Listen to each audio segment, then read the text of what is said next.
కొంతమంది పొలిటికల్ లీడర్స్ని కలిసినప్పుడు వైఎస్ రాజశేఖర రెడ్డి గారి గురించి నాకు ఒక పెద్ద ఆయన చెప్పాడు. అంజలి, నీకు తెలుసలేదో రాజకీయాలంటే అసలు పట్టించుకో, మాట్లాడు, చెత్తండి ఇదండి అంటావు. నువ్వు రాజకీయంలో ఉంటే ఒక సివిల్ సర్వెంట్ కన్నా ఎక్కువ. నీకు ప్రజలకు చెయ్యాలి అని అంటే రాజకీయాలే. 100 మంది సివిల్ సర్వీసెస్ కలిపితే ఒక రాజకీయ నాయకుడు అంటారు అని ఓ మాట అన్నాడు. నిజంగానే నువ్వు సేవ చేయాలనుకుంటే నువ్వు రాజకీయాల్లోకి రా. సార్ నాకేం తెలియదండి అన్న. ఇలాగే అన్న అంటే ఆయన నీకేం తెలియాల్సిన పని లేదు, నిజంగా ఆ సమయం వస్తే నువ్వు మంచి చేయగలిగే వ్యక్తి కాబట్టి ఆటోమేటిక్గా సొసైటీకి మంచి జరుగుతుంది, నో డౌట్ అందులో. కానీ ఇప్పుడున్న ఏ ఫీల్డ్ చెడ్డది కాదు, అందులో ఉన్న మనుషులు వాళ్ళ చేసే పనుల వల్ల ఫీల్డ్ నాశనం అయిపోతుంది తప్ప మనుషులు చేసే పొల్యూషన్ ఇది ఏ ఫీల్డ్ చెడ్డది కాదు అని. అలాగే రాజశేఖర రెడ్డి గారి విషయంలో ఆయన మాట చెప్పారు. అపోజిషన్ పార్టీలో ఉన్న తన శత్రువునైనా సరే ఇంటికి వచ్చినప్పుడు ఎంతో గౌరవంతో కూర్చోపెట్టి అన్నం పెట్టి మంచి చెడు చెప్పి ఈయన వంతు సాయం, వాళ్ళ పిల్లల పెళ్ళిళ్ళకి కూడా ఈయన సాయం చేసి వాళ్ళ ఇల్లు కట్టుకోవడానికి హెల్ప్ చేసి వాళ్ళ జీవితాలని అద్భుతంగా తీర్చిదిద్దిన సందర్భం అని అంటే అది చాలా గొప్ప విషయం అనిపించింది నాకు అనిపించింది. సివిల్ సర్వెంట్ కన్నా మోర్ పవర్ఫుల్ పొలిటీషియన్ డెఫినెట్గా. ఆ చేతిలో ఆ పవర్ ఉంటే కనుక డెఫినెట్గా ఎంతో మంచి చేయొచ్చు. అంటే అదే టైం పీరియడ్లో ఒక పక్క రాజశేఖర రెడ్డి అయితే ఆయనకి గట్టి అపోజిషన్ చంద్రబాబు నాయుడు. అవును, అదే స్థాయిలో ఆ కెరియర్ని బిల్డ్ చేసుకొని ఒక రాష్ట్రాన్ని సాధించిన నాయకుడు కేసీఆర్. అవును, వీళ్ళల్లో బాగా మిమ్మల్ని ఇన్స్పైర్ చేసిన వాళ్ళు ఎవరైనా ఉన్నారు? కేసీఆర్ కానీ చంద్రబాబు నాయుడు గారి. చంద్రబాబు నాయుడు గారుని డెవలప్మెంట్ పాయింట్ ఆఫ్ వ్యూలో, ఎడ్యుకేషన్ పాయింట్ ఆఫ్ వ్యూలో చాలామంది పొగిడిన వాళ్ళు ఉన్నారు, అది నిజం. అలాగే కేసీఆర్ గారి పాయింట్ ఆఫ్ వ్యూలో ఒక ఫైటర్ కనిపిస్తాడు. ఆయన ఎక్కడ భయం అనేది ఎక్కడా చూడం. అలాంటి వ్యక్తిని, ఒక ఫైటర్ని చూసాను ఆయనలో. That's really great. మోస్ట్లీ అందరు రాజకీయ నాయకుల్లో బాగా ఇన్స్పైర్ చేసింది ఎవరు అని అంటే యాక్చువల్లీ రాజకీయ నాయకులు అంతా నాకు గొప్ప పరిచయాలు ఏం లేవు సార్. నాకు వీళ్ళు చెప్పగా వినడమే. రాజకీయంగా నాకు పెద్దగా ఏం తెలియదనే చెప్పాలి, టు బి ఫ్రాంక్. ఒప్పుకుంటాను. సినిమా ఇండస్ట్రీలో బాగా ఇన్స్పైర్ చేసిన వాళ్ళు ఎవరు అంటే ఇక్కడ 2 రకాలు సార్. ఎక్కడైనా సరే ఒకటి ప్రొఫెషనల్ లైఫ్, ఇంకోటి పర్సనల్ లైఫ్. పర్సనల్ లైఫ్లో ఎవరు చూసినా మనకి ఏదో ఒక లోపాలు కనపడుతూనే ఉంటాయి. ప్రొఫెషనల్గా అని అంటే చిరంజీవి గారు ఎంతో కష్టపడ్డారు, అద్భుతమైన పొజిషన్లో ఉన్నారు. అంటే ఒకానొకప్పుడు మంచి పొజిషన్లో ఉండి ఈరోజు డబ్బు లేని వాళ్ళు కూడా ఉన్నారు. యాక్టింగ్ పాయింట్ ఆఫ్ వ్యూలో కమల్ హాసన్ గారు ఫేవరెట్, జయప్రద గారు, శ్రీదేవి గారు, 80s హీరోయిన్సే, 90s హీరోయిన్సే నాకు. ఇప్పుడు హీరోలు ఎవరు ఇష్టం లేదా? ఇప్పుడే నథింగ్ మచ్.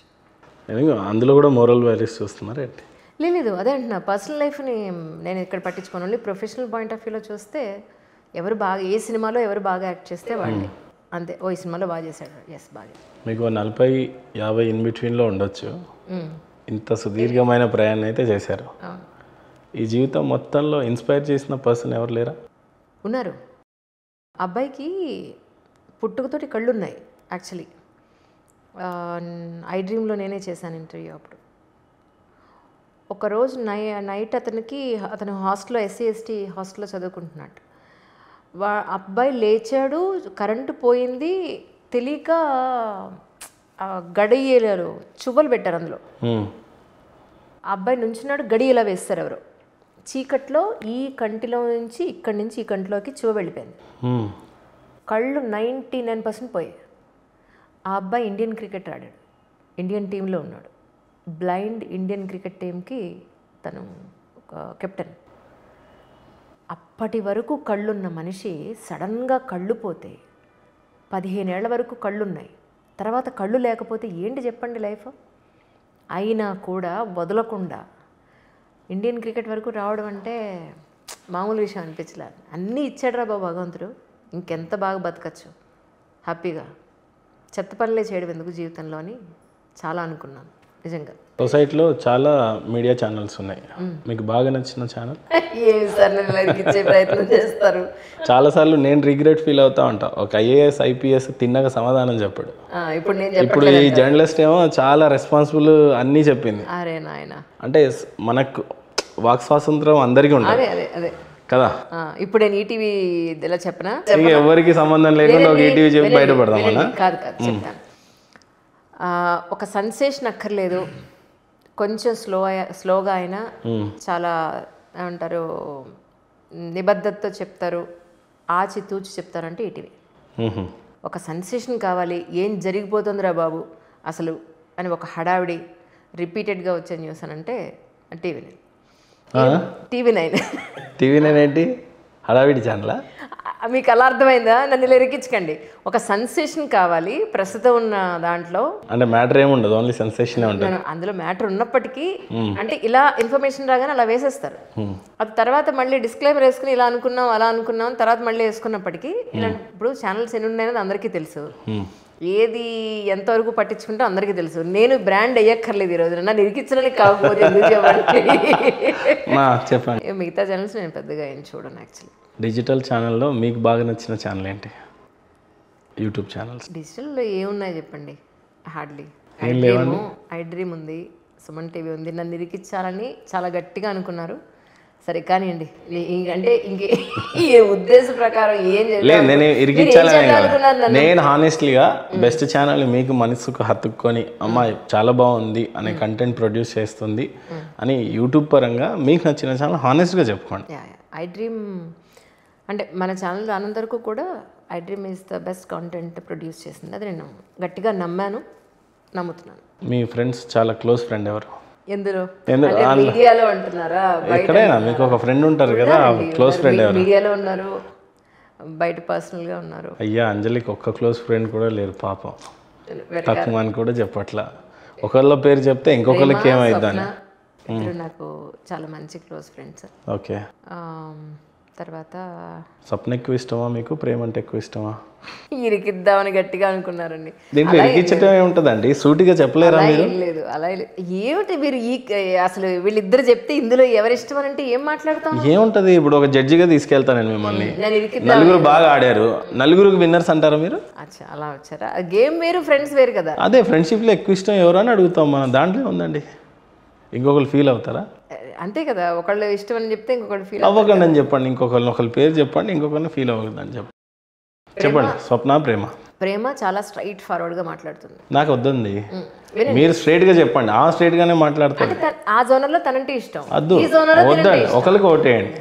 రూప అని నాకు ఒక మంచి ఫ్రెండ్. రూప గురించి మేము అడగనే లేదు, ఇంకా రూప గురించి ఖచ్చితంగా అడుగుతాం. Rupalakshmi is very nice friend of mind. వీళ్ళ ముగ్గురు మిగతా ఉన్నారు కానీ బట్ అన్నీ పంచుకునేంత క్లోజ్ కాదు. స్వప్న ఇష్టమా, ప్రేమ ఇష్టమా? ప్రేమ ఇష్టం.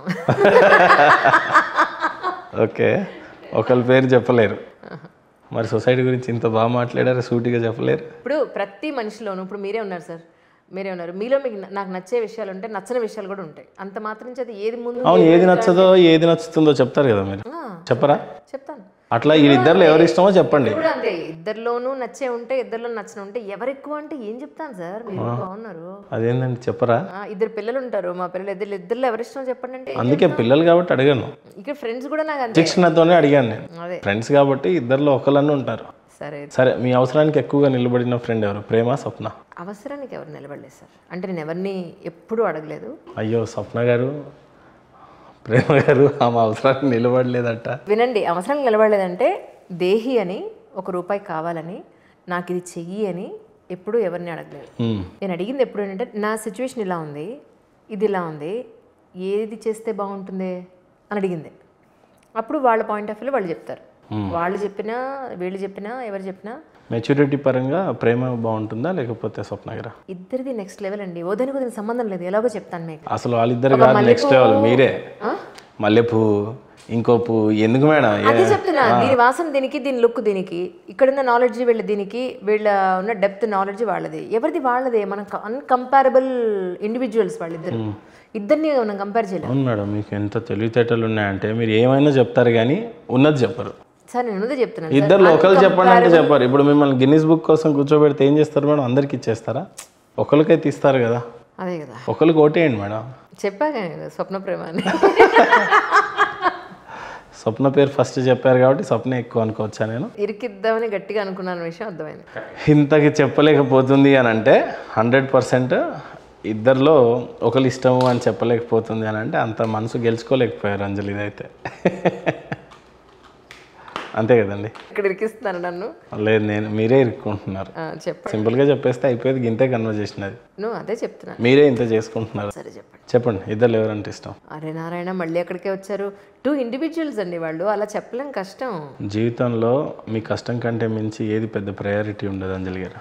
యా, అట్లాంటిది ఒక ఇష్టం చెప్పడానికి కూడా అంత మొహమాట పడిపోయి, ఒపీనియన్ కూడా చెప్పలేనంతగా ఇబ్బంది పడిపోయి ఏం నేర్చుకుంటారు మిమ్మల్ని చూస్తే జనాలు? సీరియస్గా చెప్పలేరా ఇద్దరు ఎవరు ఇష్టం అంటే? ఇద్దరిలో కాదు, ముగ్గురులో ఎవరి ఇష్టం అన్నా చెప్పండి. అవసరం లేదు, మాకు ఇద్దరి నుంచే కావాలి. రూపమ్మది ఇది సపరేట్ ట్రాక్. సరే, మీ ఆనందం కోసం చెప్తా. లైఫ్లో చాలా ఇంపార్టెంట్ ఇష్యూస్ తనతో మాట్లాడినప్పుడు కళ్ళు తెరిపించింది చాలా విషయాల్లో ప్రేమ. సో స్వప్నకి ఓటు పోయింది, ప్రేమకి ఓటు పడింది. ఇది చెప్పడానికి ఎందుకండి ఇంతసేపు మమ్మల్ని ఆడుకున్నారు? మీతో ఆడుకుంది, మళ్ళీ మమ్మల్నే బ్లేమ్ చేస్తారు.